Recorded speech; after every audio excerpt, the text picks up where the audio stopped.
और हम हमेशा प्यारे प्यारे सुंदर सुंदर गाने आप सब लोगों के लिए लाते रहते हैं छठ के। आप सब लोग बहुत प्यार आशीर्वाद भी देते हैं। अभी जो मैं गाना गाने वाली हूँ वो आज बहुत ही हम सबके चहेते आर्टिस्ट सबके फेवरेट पवन जी, उनका गाना आया है और मुझे बहुत अच्छा लगा है, तो मैं चाहूंगी कि अच्छा हम आपके फेवरेट हैं। अच्छा, जो एक्स्ट्रा कैमरा लगाए हैं थैंक यू। उस कैमरा का वीडियो श्रवण भैया को दीजिएगा, नंबर ले लीजिएगा। तो पवन जी का गाना बहुत ही प्यारा सा आया है, मैं वो कोशिश करूंगी और अभी 8वें नंबर पे ट्रेंड भी कर रहा है। फल फल हारी सब किन ले बानी, सड़िया प्यार का पहिर ले बानी। औरत सज धज के तैयार है, गांव में एक तरफ गेहूं, आप लोग वीडियो देखे ही होंगे जब 8वें नंबर पे ट्रेंड कर रहा है। हाँ, फल फल हारी सब किन ले बानी, सड़िया प्यार का पहिर ले बानी। दौरा उठावा माथे मन ला कहनवा कहनवा कहनवा, होई पटना के घाट पर पूजनवा, बात मन हमरो सजनवा। मेरे ख्याल से कुछ लोगों ने सुना है, कुछ लोगों ने नहीं सुना है, तो कॉर्ड का प्रॉब्लम होगा हम लोगों को। हो रहा है अभी सही है।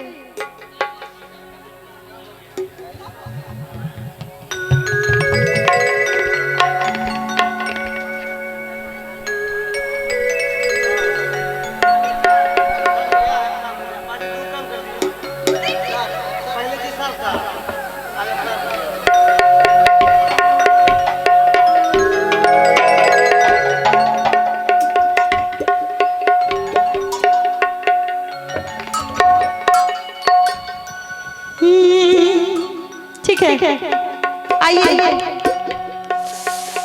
बहुत जोर का ठंडी है और अभी हम लोगों को बहुत दूर जाना भी है।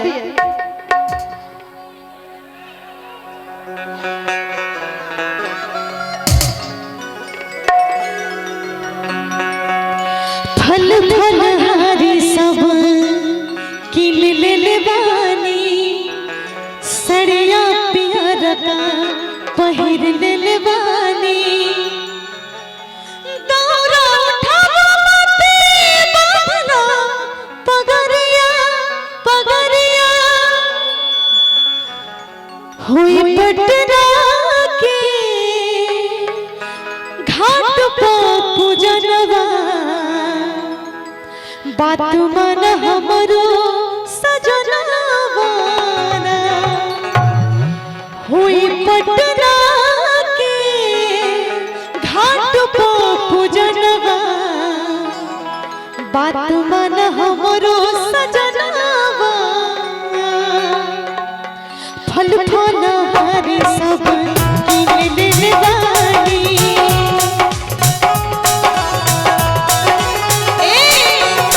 फल फल हारी सब किन ले बानी, सड़िया प्यार का पहिर ले बानी।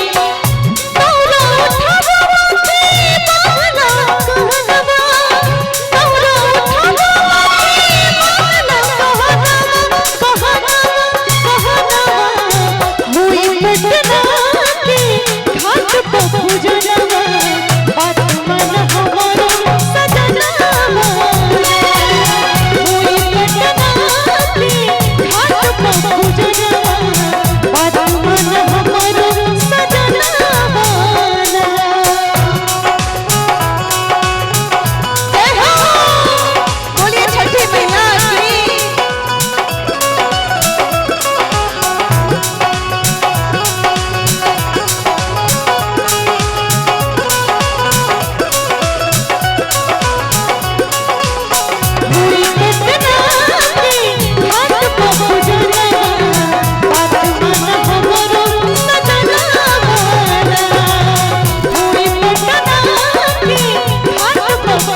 प्यारी लाइन है क्या?